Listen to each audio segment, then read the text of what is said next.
हमारे इस channel Bhojpuri junction को लाल button दबाकर सब्सक्राइब करें व घंटी के निशान का बटन दबाएं ताकि सभी नए वीडियो आप तक तुरंत पहुंचे बिल्कुल मुफ्त।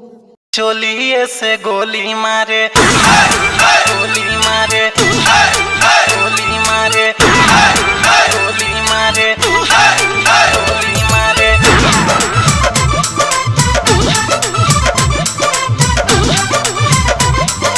चोलिए से गोली मारे। लागतिया बिजली के बियाई तार हो कि चोलिए से गोली मारे चोलिए से गोली मारे चोलिए से गोली मारे। गोरी के अनार हो कि चोलिए से गोली मारे गोरी के अनार हो कि चोलिए से गोली मारे।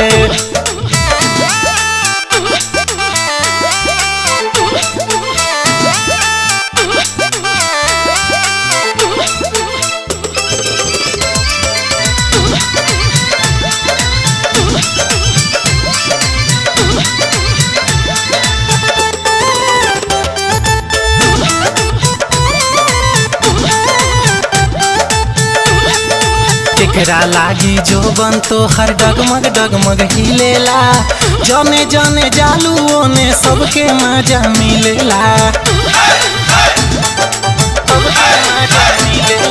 केकरा लागी जो बन तो हर डगमग डगमग हिलेला जने जने जालू ओने सबके मजा मिलेला। हमरा के तो पागल कर लू अपने जिस्म के जादू से हमरा के तो पागल कर लू अपने जिस्म के जादू से कि चोलिए से गोली मारे गोरी के अनार हो कि चोलिए से गोली मारे गोरी के अनार हो कि चोलिए से गोली मारे।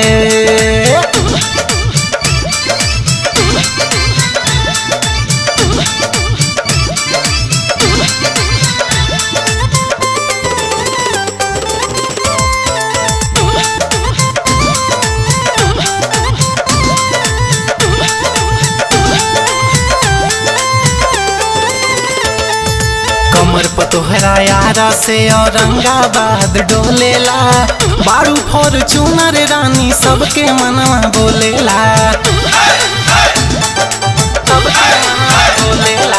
कमर पतोहरा यारा से औरंगाबाद डोलेला बारू फॉर्चूनर रानी सबके मनवा बोलेला। हमरा के तो पागल कर लू अपने जिस्म के जादू से हमरा के तो पागल कर लू अपने जिस्म के जादू से कि चोलिए से गोली मारे गोरी के अनार हो कि चोलिए से गोली मारे गोरी के अनार हो कि चोलिए से गोली मारे। लागतिया बिजली के बियाई तार हो कि चोलिए से गोली मारे कि चोलिए से गोली मारे गोरी के अनार हो कि चोलिए से गोली मारे गोरी के अनार हो कि चोलिए से गोली मारे। हमारे इस चैनल भोजपुरी जंक्शन को लाल बटन दबाकर सब्सक्राइब करें व घंटी के निशान का बटन दबाएं ताकि सभी नए वीडियो आप तक तुरंत पहुंचे बिल्कुल मुफ्त।